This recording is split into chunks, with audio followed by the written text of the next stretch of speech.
All right, it's Mike with Gearhead Live, and I'm speaking to Ron. Ron, what kind of car do we have here? We've got a 69 Pontiac GTO convertible. It's a 400 cubic inch engine, 4-speed, and I got it about 18 years ago. Found it on in the recycler in Pomona, and when I bought it, it was pretty rough. It looks like it was in primer shape, and it looked like more like rattle can primer than anything else. Did some work on it. How long have you had it? Had it about 18 years.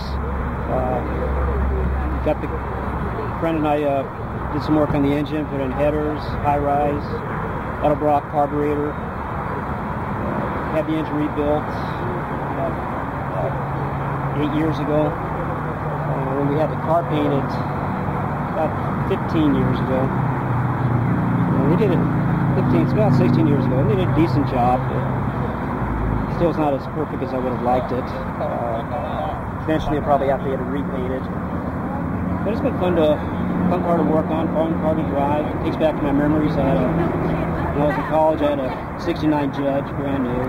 Oh, really, a Judge? Yeah. Still kicking myself over that one. The one that got away that I shouldn't have, but who knew back then? I had a Nomad 55, oh, yeah. So I know how you feel. Yeah. So every time we see that, I guess I was pining over getting a GTO for a while. Finally, my wife said, you know, just do it. Right on. And so I did. I'd go to the Pomona show over there and swap meet, look for things, and just happened to find this in the recycler, so somewhat lucky. Oh, it's all Providence then. Yeah. I mean, yeah. It's just. Let's take a look at the engine. It's pretty nice, I saw. Yeah.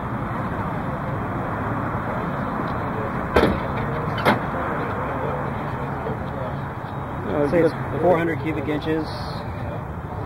It's got an Edelbrock cam, Edelbrock high rise, Edelbrock carburetor. Cam's a little more stout than stock. One of the things we also did was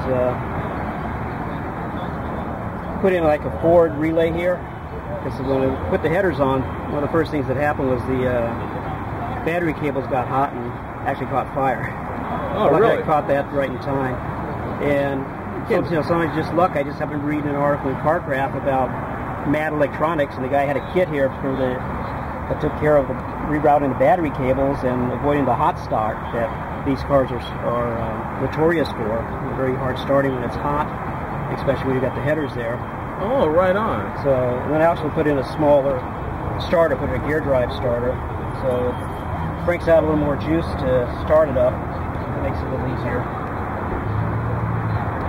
Yeah, well, it looks great. I also did a front disc conversion on it. It came with drum brakes, so... Yeah, back in those days, yeah. Right? And one time I was on the freeway and it had to come to a hard stop, and it almost didn't, so I said, okay, taking my friend's advice, saying, put some discs on there, and so I did. I went to the junkyard, found the setup off of 69 Le Mans, and got pretty lucky. Well, made quite a difference. Still have drums in the back, at least they have discs in the front. Well, that's cool. Well, I'm glad you're okay, Ron. Oh, yeah. And thanks for the interview. Oh, no problem. Great car. Thanks a lot. Well, thank you. And catch us on YouTube. See you tonight.